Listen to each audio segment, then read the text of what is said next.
Hello दोस्तों, आप सभी का स्वागत है इस वीडियो में। जैसा कि हम लोग चर्चा कर रहे थे एनसीईआरटी बुक के बारे में, जो कि अपने क्लास थर्ड की है।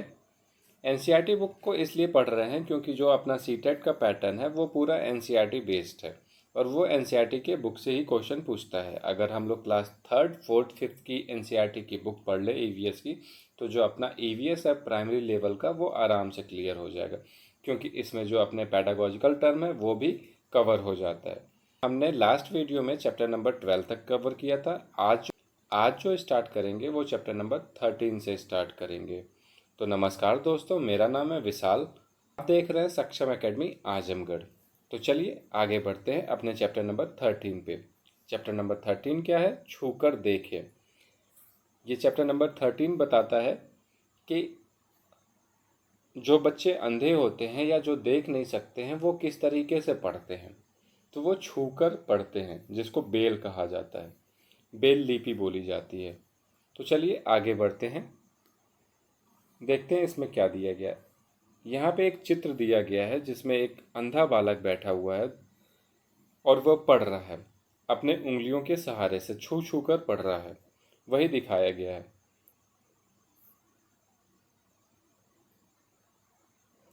तो इसमें आगे बढ़ते हैं, देखते हैं क्या कहा गया है।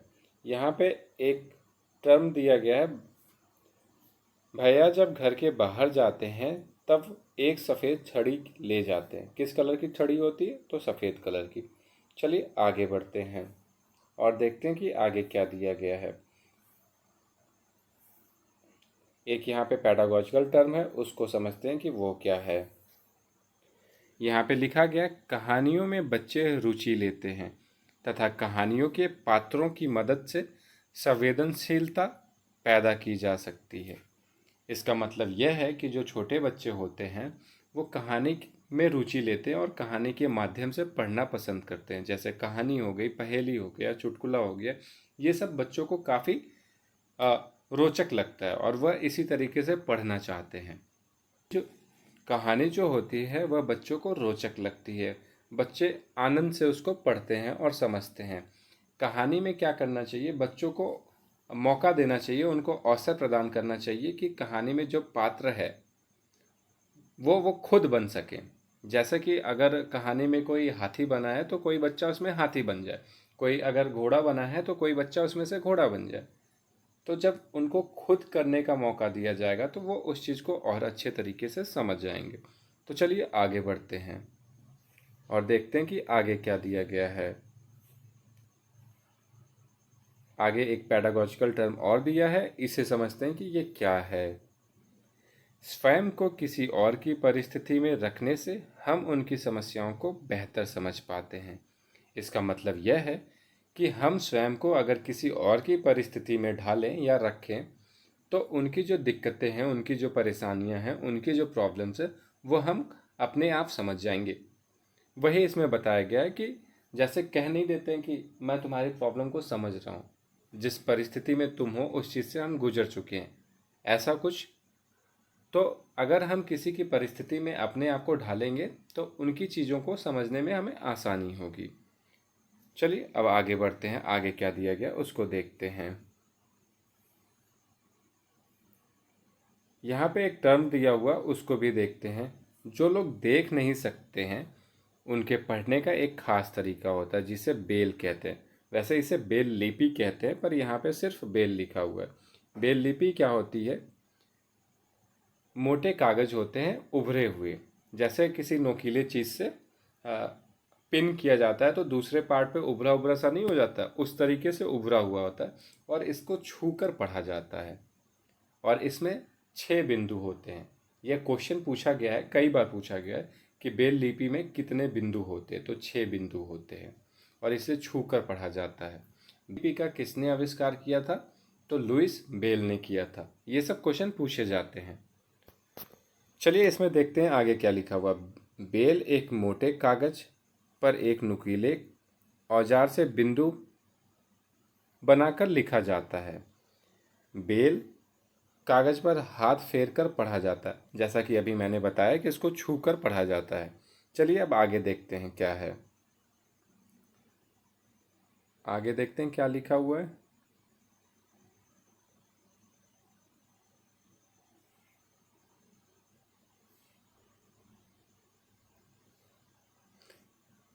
आगे इसमें दिया गया है, आओ बेल के बारे में जाने। तुमने देखा कि रवि भैया एक खास तरह की किताब ही पढ़ सकते हैं। खास तरह की किताब क्या?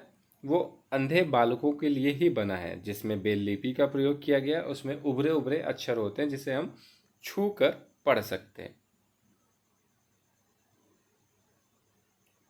आगे बढ़ते हैं। जैसे ये डायग्राम में दिया हुआ, देखिए ए पे एक छोटा सा बिंदु है जो उभरा हुआ है, बी पे 2 दिए गए हैं, सी पे 2 है, डी पे 3 है, ई पे 2 है। तो ये उभरे उभरे बिंदु हैं, इसको छू कर समझ सकते हैं कि क्या लिखा हुआ, ए लिखा है कि बी लिखा है, सी लिखा है कि क्या लिखा हुआ है। तो चलिए अब आगे देखते हैं कि इसकी कहानी क्या है। इसकी कहानी जो है वो मैं आपको शॉर्ट में बता देता हूँ। जो लुइस बेल हैं, ये फ्रांस देश के रहने वाले हैं। जब ये 3 साल के थे तो अपने पापा के औजार से खेल रहे थे और उसमें से एक औजार निकला और इनकी आंख पे गिर गया, जिससे ये अंधे हो गए। तो इनको पढ़ने का काफ़ी शौक था। ये आविष्कार किए बेल लिपि का, जिसको ये छू के पढ़ा जाता है। कहानी थी इनकी। आइए आगे देखते हैं क्या लिखा हुआ है इसमें। इसमें लिखा हुआ है, लुइस बेल फ्रांस देश के रहने वाले थे। जब वह 3 साल का था तब एक दिन अपने पिता के औजार से खेल रहा था। अचानक एक नुकीले औजार से उसकी आंखों में चोट लग गई और आंखें खराब हो गई, जैसा कि मैंने आपको बताया है। ठीक है, चलिए फिर आगे बढ़ते हैं। बेल लिपि में जैसा मैंने अभी ऊपर बताया था कि कितने बिंदु होते हैं, तो 6 बिंदु होते हैं। ये क्वेश्चन पूछा गया है। चलिए यहाँ पे एक पैडागॉजिकल टर्म है, उसको समझते हैं कि क्या दिया हुआ है।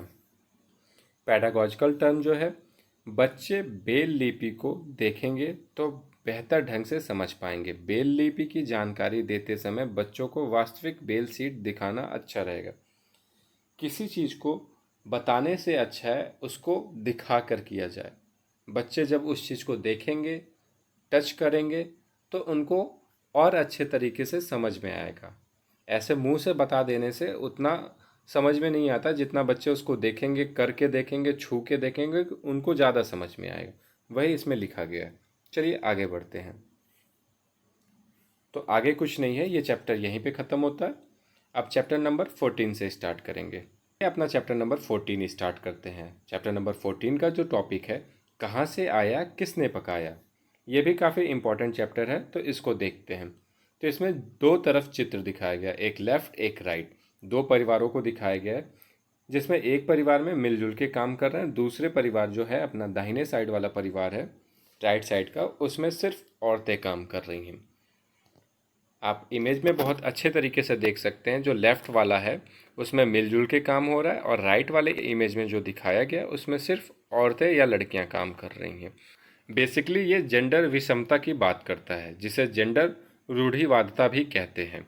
आइए इसको समझते हैं। इसमें एक पैडागॉजी टर्म है, उसको देखते हैं कि वो क्या है। तो पैडागॉजी टर्म को हम पहले मार्क कर लेते हैं, फिर इसको समझते हैं कि इसमें क्या कहा गया है। रूढ़िबद्ध धारणाओं जैसे लड़का लड़की से भेदभाव, जेंडर विषमता पर चर्चा संवेदनशीलता से होनी चाहिए, ताकि बच्चे उन पर सवाल तो कर सकें और किसी की भावनाओं को ठेस भी ना पहुंचाएं। तो इसके कहने का मतलब यह है कि रूढ़िबद्ध, जो पुराने ज़माने से चला आ रहा है, कि जो लड़की है वह घर का काम करेगी और जो लड़का है वह बाहर का काम करेगा। जो लड़की है वह गृह विज्ञान लेगी, जो लड़का है वो मैथ पढ़ेगा। या जो लड़की है उसको बस हाई स्कूल तक पढ़ा के घर में रखो चूल्हा चौका के लिए। ये रूढ़िवादिता को दर्शाता है, पर ऐसा नहीं होना चाहिए। लड़का लड़की बराबर के हकदार हैं। जो काम लड़का कर सकता है वो लड़की कर सकती है। ऐसा नहीं है कि मैथ सिर्फ लड़के पढ़ सकते हैं, और ऐसा नहीं है जो गृह विज्ञान है सिर्फ लड़कियां पढ़ सकती हैं। दोनों पढ़ सकते हैं। क्या खाना लड़के नहीं बनाते? बिल्कुल बनाते हैं। क्या लड़कियां बाहर नहीं जाती हैं, वो बाहर से सामान नहीं लाती हैं? बिल्कुल जाती हैं। तो यहाँ पे बेसिकली जेंडर बाध्यता का बात किया गया है, जेंडर रूढ़िवादिता को दिखाया गया है, जो कि नहीं होना चाहिए। इस पे खुलकर चर्चा करना चाहिए, ताकि बच्चों के अंदर कोई भेदभाव इस चीज़ को लेके ना रहे। चलिए आगे बढ़ते हैं, देखते हैं कि आगे क्या दिया गया है। तो यहाँ पे जो पैडागॉजी टर्म है पहले उसको समझ लेते हैं कि वो क्या कह रहा है। बच्चों के परिवेश में दवाई के रूप में प्रयोग किए जाने वाले पेड़ पौधों की पहचान व उनका उपयोग पारंपरिक ज्ञान की परख और समझ का मौका देगा। जिसका कहने का मतलब है जो बच्चों के परिवेश में पेड़ पौधों से दवाई के रूप में काम लिया जाता है, जैसे कि नींबू हो गया, नीम हो गया, तुलसी हो गया, हल्दी हो गई, ये चीज़ें दवाई के रूप में इंसान उपयोग करता है। तो बच्चों को इस चीज़ का ज्ञान देना चाहिए, बताना चाहिए उन्हें। जो अपने पारंपरिक ज्ञान चला आ रहा है उसको पारंपरिक धन कहा जा सकता है, बच्चों तक बांटना चाहिए। ठीक, उनको समझने का मौका देना चाहिए या उनको समझने का अवसर प्रदान करना चाहिए कि अगर आपको चोट लग गई है तो हल्दी प्याज का पेस्ट लगा सकते हैं, या आपके पेट में दर्द हो रहा है तो नींबू पानी पी सकते हैं। ऐसा बच्चों को बताया जा सकता है या करके दिखाया जा सकता है। नींबू पानी पिलाया जा सकता है उनको, अगर कोई किसी को चक्कर आ रहा है तो नींबू पानी दे दिए। ठीक है, बच्चों को अवसर देना चाहिए कि वो सारी चीज़ें देखें, खुद से करें। चलिए अब आगे बढ़ते हैं कि आगे क्या दिया है। यहाँ पे एक चार्ट दिया हुआ है जिसमें फूल, पत्ते, फल, पौधों को कई हिस्सों में बांटा गया है, सारी चीज़ें लिखा गया। जैसे कि लिखा गया कचनार के फूल, अदरक, आम, आंवला, चने, कटहल, पालक, ये सारी चीज़ें लिखी हुई हैं। अब इसमें एक पैडागॉजी टर्म और है, इसको देखते हैं कि ये क्या कहता है। इस पैडागॉजी टर्म में लिखा हुआ, इस अभ्यास में कुछ पौधे के ऐसे भाग दिए गए हैं जो कि हमारे भोजन का हिस्सा है। बातचीत के दौरान इस सूची को बढ़ाया जा सकता है। तो जो ऊपर चार्ट दिया गया है इसमें कुछ पेड़ पौधे ऐसे हैं जिनके फल जो होते हैं वो हमारे भोजन का हिस्सा होता है। जैसे कि गाजर हम सलाद के रूप में लेते हैं, सरसों के तेल में जो खाना बनता है तो वो भी तो एक तरीके से हमारा भोजन हुआ। आलू की सब्जी खाते हैं या आलू को हम ऐसे ही खाते हैं बॉयल करके, आलू भी हमारा भोजन हुआ। केले की सब्जी बनती है तो केला भी हमारा भोजन हुआ। सहजन की फली, सहजन के जो फूल होते हैं उसकी भी सब्जी बनती है। कड़ी पत्ता जो होता है वो हमारे भोजन में टेस्ट के लिए डाला जाता है। तो यह के फल होते हैं, पत्तियां होते हैं, उनकी सूची दिखाई गई है। इसको जो है बच्चों के साथ चर्चा में लाना चाहिए ताकि उनको पता लग सके कि किस पेड़ का या किस पौधे का क्या भाग हमारे भोजन के लिए बना है। तो चलिए अब आगे देखते हैं। आगे कुछ नहीं है, चैप्टर नंबर 14 यहीं पे ख़त्म होता है। अब चैप्टर नंबर 15 देखेंगे। चलिए अब बात कर लेते हैं अपने चैप्टर नंबर 15 के बारे में। तो अपने चैप्टर नंबर 15 का जो टॉपिक है वह है आओ बनाएं बर्तन। इसमें यह कविता दी गई है जिसको पढ़ना ज़रूरी नहीं है, हम लोग अपना मेन पॉइंट देखेंगे। तो चलिए आगे बढ़ते हैं, देखते हैं आगे क्या दिया गया है। इसमें देखिए कुम्हार मिट्टी के बर्तन बना रहा है, वो दर्शाया गया है। तो चलिए फिर आगे देखते हैं आगे क्या दिया गया है। आगे इसमें पैडागॉजिकल टर्म दिया गया है, उसको देखते हैं, उसको समझने की कोशिश करते हैं कि उसमें क्या कहा है। तो पहले तो इसे हम मार्क कर लेते हैं, फिर इसको समझाते हैं। इसमें लिखा हुआ है, इस कहानी पर नाटक करने में बच्चों को बहुत मज़ा आता या आएगा और क्रियाओं का क्रम समझने में भी सहायता मिलेगी। बच्चों को अपने सृजनात्मक विचारों को बताने के पूरे मौके दें। स्वयं क्रियाकलाप करने के लिए उन्हें प्रेरित करें। तो जैसा कि मैंने बताया कि बच्चों को जो है वो कहानी से समझना या कहानी से पढ़ना उनको बहुत रोचक या आनंदमय लगता है और वो बहुत अच्छे तरीके से उस चीज़ को पढ़ते हैं और समझते हैं। दूसरा, मैंने का अवसर प्रदान करें। जैसे कि अगर इसमें इमेज में दिखा रहा था कि कुमार जो है वो मिट्टी के बर्तन बना रहा, तो या तो बच्चों को सामने से दिखाएं कि कुमार मिट्टी का बर्तन कैसे बना रहा, या बच्चों को भी मौका दें मिट्टी का बर्तन बनाने के लिए, तो बच्चों को ज़्यादा समझ में आएगा। और उन्हें प्रेरित करें अपनी बात रखने का, ताकि बातचीत करने से जो होता है बच्चे के अंदर जो सृजनात्मक क्रिया है वो एक दूसरे के सामने आता है। ठीक है, तो चलिए अब आगे बढ़ते हैं, देखते हैं आगे क्या दिया गया है। देखिए यहाँ इमेज में जो है मिट्टी का बर्तन बन रहा है। मिट्टी से क्या क्या चीज़ें बना सकते हैं वो दिख रहा है। मिट्टी से सांप बनाया गया है यहाँ पे। चलिए अब आगे देखते हैं। क्या है? यहाँ लिखा हुआ है मिट्टी की रोटी, रोटी का बर्तन। मिट्टी से रोटी बना रहे हैं और मिट्टी से बर्तन भी बना रहे हैं।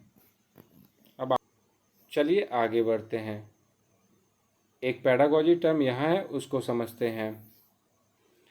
मिट्टी से बर्तन बनाते हुए कपड़े तो गंदे होंगे, पर बच्चों को करके सीखने का आनंद भी मिलेगा। जैसा कि मैंने अभी ऊपर बोला कि बच्चे को या तो दिखाएं कुम्हार कैसे बर्तन बना रहा है, या तो उनको करके सीखने का मौका दें। उससे उनके कपड़े भले ही गंदे हों, लेकिन उनको चीज़ें समझ में आएगी।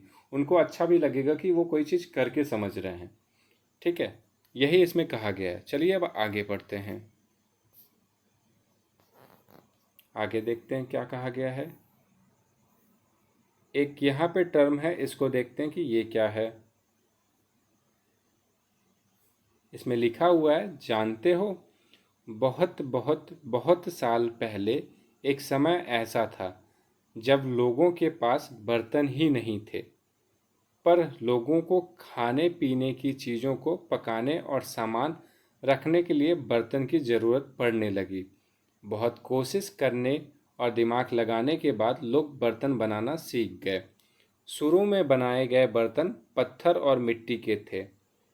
पत्थर के बर्तन हाथों से खोद कर या खुरेद कर, और मिट्टी के बर्तन गूंथ कर हाथों से बनाए गए थे। लोगों ने यह भी खोज लिया कि मिट्टी के बर्तनों को मजबूती या मजबूत बनाने के लिए उन्हें आग में पकाना चाहिए। तो इसमें बेसिकली दिया गया है कि पहले हमारे पास बर्तन नहीं हुआ करता था। बेसिकली इसमें बर्तन बनाने के तरीके को बताया गया है, या बर्तन के यूज को बताया गया है। पहले हमारे पास बर्तन नहीं हुआ करते थे, लेकिन जैसे जैसे इसकी नीड हुई तो बर्तन बनाया गया। इस पहले पत्थर के बर्तन बनाए गए, फिर मिट्टी के बर्तन बनाए गए, फिर धीरे धीरे अपनी सुविधा के अनुसार चीज़ें बदलती रही। यही इसमें बताया गया है। और जो मिट्टी के बर्तन होते हैं उनको मजबूती देने के लिए मिट्टी को आग में पकाया जाता है, मिट्टी के बर्तन को, ये बताया गया है। तो चलिए अब आगे देखते हैं। आगे कुछ नहीं है, चैप्टर नंबर अपना 16 यहाँ पे ख़त्म होता है। तो इस वीडियो में हमने 3 चैप्टर और कंप्लीट किया। बाकी का जो चैप्टर है वो नेक्स्ट वीडियो में कंप्लीट करेंगे।